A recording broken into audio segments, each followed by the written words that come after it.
Hi guys, it's Matt here. I'm gonna show you my exodia deck that I've had for a while now, and I know it's out of date, but I just wanted to show you guys a glimpse of how I played when I had the exact ruling. Well, you have the one copy of the head, right arm, right leg, excuse me, left leg, and then let me put these aside. And then I got a snipe hunter. I have a penguin soldier, just so I can get, so say my opponent had relinquished on the field, I can easily get it off the field and, just something just as a backup. I got a cyber dragon just in case I would draw it. It's just like a backup plan, I should say. I have a defender of the ice barrier. It just lets me draw one card, plus I can put it in face down defense, and when it's sent to the grave I can just draw one. I have 3 copies of a mercenary, and this is one of my main cards in my deck. What this card does is it lets me, so say I have it, in either face up attack or face down defense or face up defense, either way. It goes, when you were to send it, if my opponent were to destroy it and send it to the graveyard, we're both able to pull out one level 3 or lower normal monster, which allows me to pull out one of the 3 pieces of the legs and or arms. I mean, that excludes the head, but I have something that'll pull that out and I'll show you in a minute. I have a summon skull just so I can bring out something more powerful. And this card also goes with some of the other cards. Some of them don't say about battle, so I can tribute for him and still have the effect activate. Same thing with Rabbi Dragon, it's just 2950 attack. I have a Karibo, and then so these are what I was talking about. I can use my 2 Witches of the Black Forest, and that's all pull out the head for me. Or if I don't have those, I can pull out one of these 2 Sangans. I know this one's in bad shape. I mean, I've had this one for a while, but yeah, those let me pull out the head. So now on to traps. Hold on, let me separate these. I have a Psycho armor, or however you would pronounce that. I have 1 Metamorph, just in case I were to have, for example, summon Skull in the field. I can double his attack plus gain him 300, so it's 2800 while he's on the field, and then during the battle phase, he'd be 5000. Nice card. I have a Spellbinding Circle, stop your monsters. Secret Barrel, great card. So, say your opponent has, for example, Slifer the Sky Dragon, just because I'm thinking about it. Alright, which is 9 stars, 9 or 10 stars, I can't remember. But this card, for every star that's on your opponent's side of the field, they would lose 200. So I mean, 2 times 10 is 2000. Plus all the other monsters he would have on his field. I have an Ultimate Offering, just so I can bring out a couple more monsters at different life points. I also have a 0 gravity, and it's just a quick play. So if you were to attack me, I can switch all your battle positions. I have a Legacy of Yata-Gratsu. I only have 1 of these for some reason. I thought I had multiple.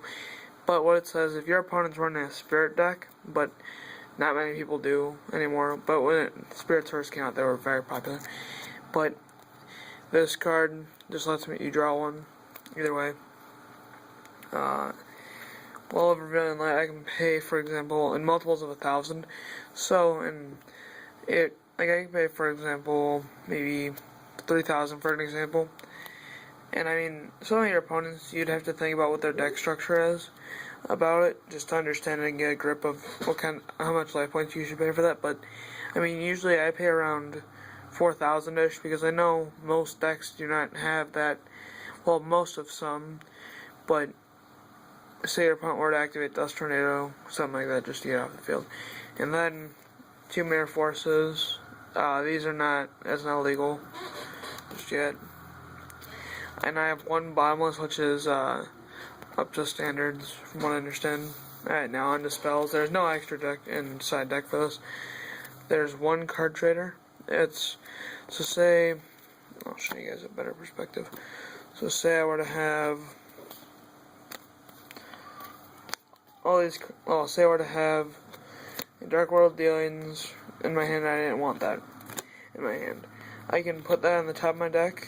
Well, I can just shuffle it in real fast, draw a new one, and get an op start. But I mean, that just hooks me up with new cards every turn. And then I have one, well, I think two MSTs. Hold on. I'm going to check for you guys. I think I do. No, I only have one. Sorry. I only have one MST, but I mean, that, two for this deck, it's a little bit cloggy in my perspective. And then, for those of you that do not know what this card is, Dangerous Machine Type 6. This card, I'll read the effect to you. During each of your standby phases, roll a 6-sided die. If you get a 1, discard 1 card. If you get a 2, your opponent discards 1 card. 3, draw 1 card, or it comes in handy. If you get a 4, your opponent draws 1. If you get a 5, destroy a monster your opponent controls, or a 6, you destroy the card. So, I mean, it's a pretty chancy card, but I mean, not necessarily per se. I have 2 upstart goblins, because I only have 2. At this point, I ordered a 3rd one from Amazon the other day. I have a swords, so I can stop him from attacking and hopefully draw pieces. I have a horn, so my monster gains 700 just as like a backup plan, like I said. And the next card that I'm gonna take, I'm probably gonna take this card out. It's the Seal of Orichalcos, which comes in Legendary Collection Yugi's World. But I mean, it's an alright card. I'm gonna take it out so I can put in what's it called? Water. It's like some cannon card that I have. It's well, during each of your standby phases, I'll explain to you. It's a spell card. What happens is it's a continuous spell card. Then you can activate it whenever, and you can just let you would be able to have this face up on the field, and when it's on the field, every turn that's on the field, it gains 1,000. So for every turn that's on the field, you're able to, it gains 1,000 attack. And, well, it would gain 1,000 life points. And once that card, you can destroy that card and inflict all that life points to your opponent's health directly. I mean, it's a really nice card. And, I can't remember what it's called. I have 2 Dark World Dealings. If you don't know what those cards are, you draw 1, discard 1. Then to wrap it up, I have a gold sarcophagus. So say I have 4 of the pieces in my hand, and my opponent doesn't know. I can activate this, and you don't even have to show them what card it is. And you could be like, you could banish this for 3 turns, put it face down. Your opponent doesn't need to know. Or I mean, if you want to be fair enough, you can. But either way, if that card were to be destroyed, you would still get it during your 3rd turn. It's not continuous, so the effect activates anyway. It can't be stopped necessarily. So, and one more quick thing for you guys.